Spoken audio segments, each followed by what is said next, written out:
Nah teman-teman, kalian pernah tidak lihat orang seperti ini di tempat umum yang merasa gelisah, merasa cemas, ketakutan? Nah, kira-kira orang ini sedang mengidap penyakit apa ya? Let's talk about agoraphobia.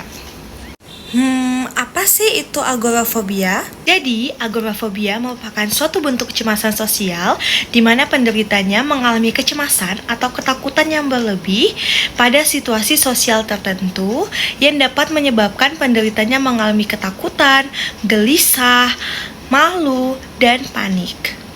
Pada umumnya, agoraphobia itu dapat timbul ketika penderitanya bepergian di tempat-tempat publik maupun keramaian, contohnya seperti di mal maupun perkantoran. Oke, next yang selanjutnya adalah gejala agoraphobia.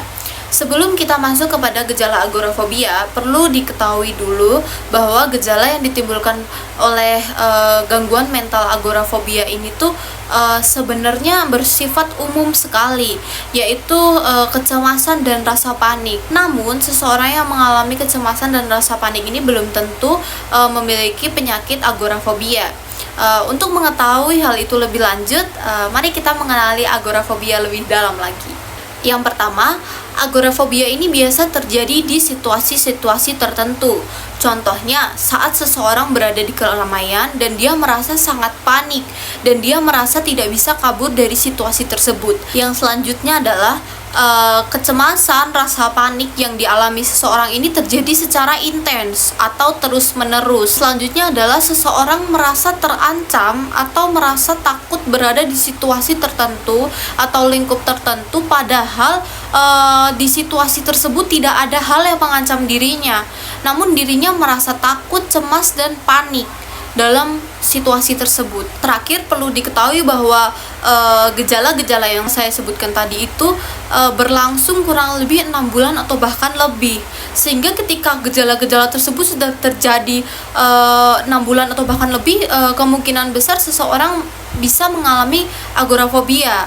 Untuk mengetahui lebih lanjut, alangkah baiknya orang tersebut memeriksakan dirinya kepada pihak yang lebih paham tentang hal ini seperti psikolog ataupun psikiater, untuk mengetahui apakah dia benar-benar mengalami agoraphobia atau itu hanya gangguan kecemasan biasa. Faktor penyebab seseorang mengalami agoraphobia. Nah, faktor pertama itu adalah faktor psikologis. Nah, riwayat, trauma, atau peristiwa kehidupan yang penuh tekanan dapat menjadi pemicu terjadinya agoraphobia. Nah, sebagai contoh, apabila ada seseorang yang pernah mengalami serangan panik yang parah di tempat-tempat ramai atau tertutup seperti lift atau kerumunan orang di pasar, mungkin akan mengembangkan rasa takut yang berlebihan terhadap situasi serupa di masa yang akan datang. Nah, pengalaman traumatik ini mempengaruhi pikiran dan emosi seseorang. Nah, serta menciptakan asosiasi negatif terhadap suatu lingkungan. Nah, faktor kedua itu adalah faktor biologis. Nah, faktor biologis ini menjadi peran dalam terjadinya agoraphobia. Ketidakseimbangan neurotransmitter seperti serotonin dan norepinefrin dapat berperan dalam terjadinya kondisi agoraphobia. Nah, ketidakseimbangan ini dapat mempengaruhi fungsi otak dan sistem saraf yang terkait dengan regulasi emosi dan respon kecemasan. Nah, dalam beberapa kasus, ketidakseimbangan ini dapat membuat seseorang lebih rentan mengalami agoraphobia. Yang ketiga itu adalah faktor genetik. Nah, adanya kecenderungan genetik dalam gangguan kecemasan, termasuk agoraphobia itu sendiri. Nah, jika ada anggota keluarga yang menderita agoraphobia, maka resiko seseorang untuk terkena agoraphobia juga dapat meningkat. Nah, meskipun faktor genetik ini mempunyai peran penting dalam rentan seseorang mengalami agoraphobia, penting untuk diingat bahwa tidak semua orang dengan riwayat keluarga yang sama akan mengalami kondisi tersebut. Nah, faktor lingkungan dan pengalaman individu juga berperan dalam seseorang mengalami agoraphobia. Selanjutnya adalah intervensi dari agoraphobia. Nah, yang pertama itu ada teori pemaparan. Nah, teori pemaparan ini individu dihadapkan pada situasi yang memicu serangan panik dalam lingkungan tersebut, tetapi di teori pemaparan ini individu tetap sama dimasukkan ke dalam lingkungan yang membuat dia panik, tetapi lingkungannya itu terkendali dan mendukung.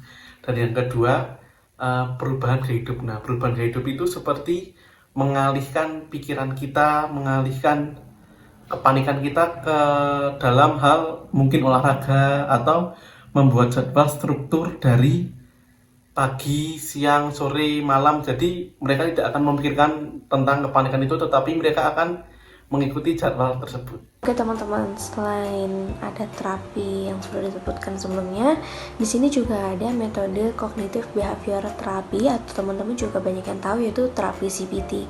Psikoterapi ini biasanya paling umum digunakan bagi penderita dari agorafobia. CBT ini juga dapat membantu memahami perasaan dari berbagai sudut pandang yang berhubungan dengan agorafobia tersebut.